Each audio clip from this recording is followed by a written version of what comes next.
Back to you. Back to you. So if the inspector is, for example, looking at the furnace, that's not the right time to be asking about the electric panel or mold in the corner.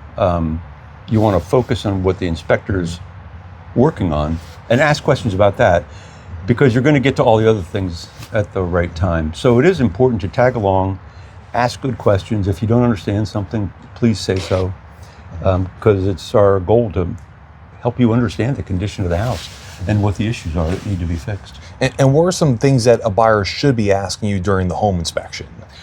Well, it's good to know how to operate the house, and that includes how to turn the water off, where to turn the hose bibs off, how to winterize your hose bibs, where to cut off the power if you need to, the electric, how to change the filter. That's very important. Those are probably the most important things for all houses. Moisture in the basement's a big issue. So if there are moisture issues and there's evidence of mold, then how to keep the basement dry is probably the next. That's important on any house with a basement. Well, with you saying that, talk about the one that you just did for us in Pasadena there, or Edgewater rather, with the crawl space, with the one that happened down that way, especially with having the pre-settlement walkthrough that you did. Especially that one being wet prior to. Yeah, that was a crawl space. It was a good sized crawl space, probably 3 to 4 feet high. But crawl spaces have the same issues that basements do. The problem is with the crawl space, people don't go down there all the time, so they don't know if they have a lot of water in the basement. So in this case, there was not a good vapor barrier. There was mold growing down there.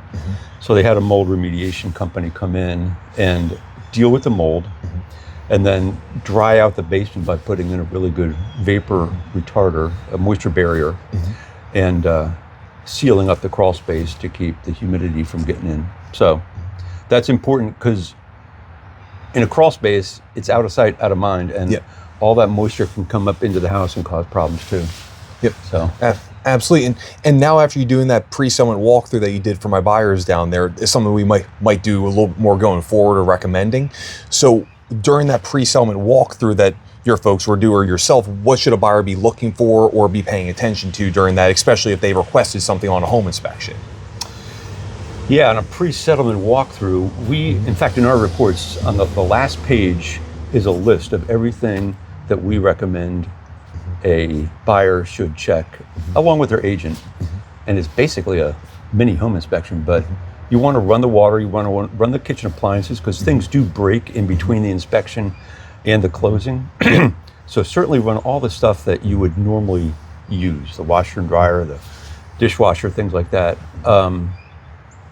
Those are, and if, a lot of houses that we inspect, people are still living in them. And there's a lot of stuff.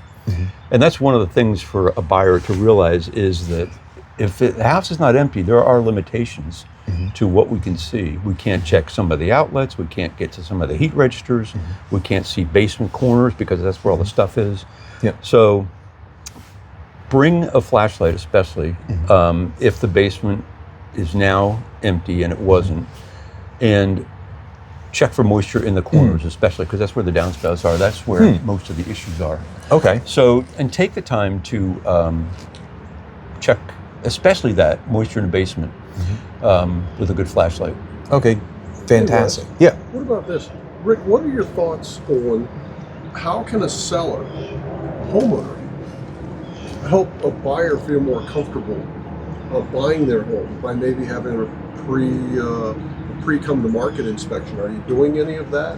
What are your thoughts on that? We do them. The risk is, if we uncover things and they don't fix them, then they've got to disclose them. But unless it's something, they've got that issue anyhow, don't they? Yeah. Now it's going to be discovered afterwards when they're in harm's way and the buyer has them over a barrel. Right. So if you're in a market where it really would help to have the house cleaned up before you put it on the market, then a pre-listing inspection can be very helpful. If you don't do a pre-listing inspection, I would at least check your smoke detectors, because that always comes up. Check all your GFIs. You can get one of those testers at Home Depot and check them yourself. And if they're not working right, or if your smoke detector is over 10 years old, get an electrician in there and swap those things out. And that's just one issue that goes away. If you do have moisture issues in the basement, deal with that. It's not rocket science for the most part, keeping a basement dry. Get rid of the mold, clean that up, and fix the problem. That's huge. If anything's broken, make sure the home inspector knows, make sure the client knows. That's helpful. As a realtor, I walk into a house and I kind of look at the home and I see different things that make me go, oh, this home is going to be rough. As a home inspector, are there trigger signs that you kind of go, geez, I got to really slow down on this one and really look? Because a lot of times we get sidetracked with the home that's gorgeous and we think there could be nothing wrong on this one. And those are the ones that a lot of times have a problem versus the one that looks like a mess. Any thoughts on that? Yeah, that's kind of the same thing with a flipped house. You know, you walk in and there's nice new countertop, new steps going upstairs, perhaps in a row house in Baltimore. All the kitchen appliances are new and everything's beautiful. But then you go looking at the infrastructure. The furnace is 30 years old. You've got poor wiring done, especially on a flipped house where you had a non-licensed electrician rewiring the whole house. So if you just put all the pretty stuff on the shelf for now and just go looking at the infrastructure, that's where, and plumbing leaks, that's a big one. Old water heaters and plumbing issues on older houses. So, you know, we just focus on the main systems, and that's where you see that kind of stuff, because when people are flipping houses, there's not much margin for profit there. So if they go fixing things that people can't see and can't drool over, like replacing your furnace, that cuts into their profit. So, yeah, that's perfect. And now we're talking about inside before we got started here. You're talking about new builds. Sometimes they look shiny and gleamy, just like a flip home. But new homes also have problems. So can you talk about new homes as well for a second? And at what point should you get involved in a new home? Is it right away? Is it when they start digging footers and pouring, or where in the process should an intelligent, well-informed buyer start getting a good home inspector like yourself involved? Yeah, most inspectors offer a three-phased inspection process for new construction. The first is a footing inspection. After the footings have been installed, and you can go check those, and the waterproofing system. A lot of times you can join that with if the foundation's already done, you can evaluate that at the same time. So we call that a pre-backfill. Typically the footing's done, the foundation walls are in, the waterproofing system is installed, and we can check everything that's going to be hidden by the backfill, the dirt that they're going to put back against the foundation. That's the first one. The second one is after the house is all framed out, all the subs are done, HVAC, electrical, plumbing. Before the installation is best, we can come in there and evaluate all the work that the subs did before it gets covered up by the drywall. And then a third one, by the way, I would say that one is probably the most valuable one, the middle one, if you only want to do one of them. Yep. And then the third one is a pre-settlement walkthrough where everything is done, the builder's ready to close, and we come in and check every outlet, window, door, all the appliances, all the plumbing systems, the HVAC system, check the insulation in the attic. So Let me ask you this though. Why, and not to throw our county inspectors under the bus, why would a buyer want to pay you to come through when the county's just inspected everything? Isn't that good enough? Aren't they going to make sure that everything's just right? Yeah, that's a good question. The county inspectors are very good, I have to say. And builders, good builders, reputable builders, I think are building better and better houses today as time goes on. But nobody's perfect. And the county inspectors are typically in there for not much time. And they're only looking at one system. We're able to look at an entire system because the systems do interact with each other too. To some degree. And so we're a second set of eyes, and I'll tell you this, we never come away from a pre-settlement walkthrough on a brand new house with nothing. We always have something. the lists are sometimes pretty short anymore, but in the days that have gone by, they were pretty long, pretty lengthy. So, because when the market's really popping and builders are building like crazy, inspectors are really pushed and they're hustling. Yep. And so sometimes it comes down to a matter of how much time they have to be in the house. That's it. They just don't have the time. They don't have the time to spend the time that you would spend for a buyer in the house to make sure that it's just right. Right. Or if you, like I said, it's another set of eyes. If you have a home inspector come in and spend 3 hours in a house, and then you had another inspector come in and spend another 3 hours, their lists are going to be pretty common, but there are going to be differences because some people, it's easy to miss things if you're not really, really careful. That's another thing about the relationship between the inspector and the buyer. It's good to not, and this is for agents too, not to distract the buyer as best you can. Mm-hmm. We don't want to be talking about the house you're moving out of or the house you bought 10 years ago and the issues you had with those. We like a few good stories because they're always fun, and we like to hear some new jokes. But it's really important for the inspector to be able to focus on what he's doing.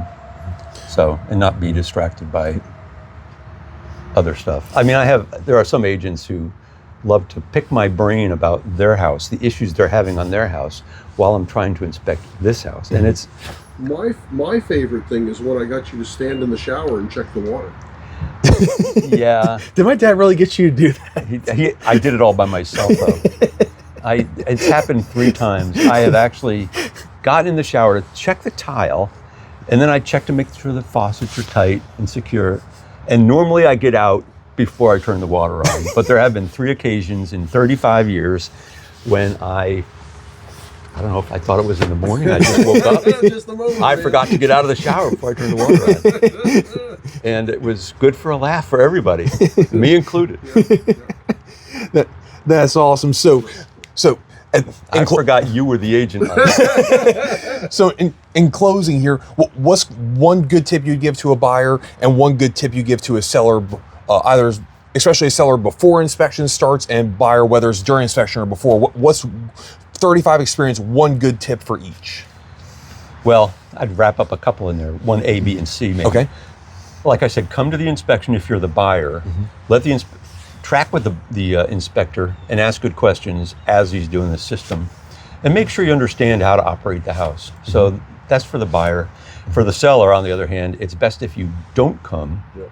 If you do come, mm-hmm. I won't hesitate to ask you questions like, mm-hmm. have you ever had moisture in the basement? Mm-hmm. There is one exception. If we see a lot of cracks in foundation walls, obviously horizontal cracks, vertical cracks, stair step cracks. If the seller is there, that's helpful information for me to be able to ask them, what's the history of this crack? Mm-hmm. If they say, well, it's a small crack, and if it's been there for 30 years, then I'm probably not very alarmed by it, unless it's really big. But if they say, that's funny, that just happened last week, and we're not sure why, then that's a bigger concern because it's new.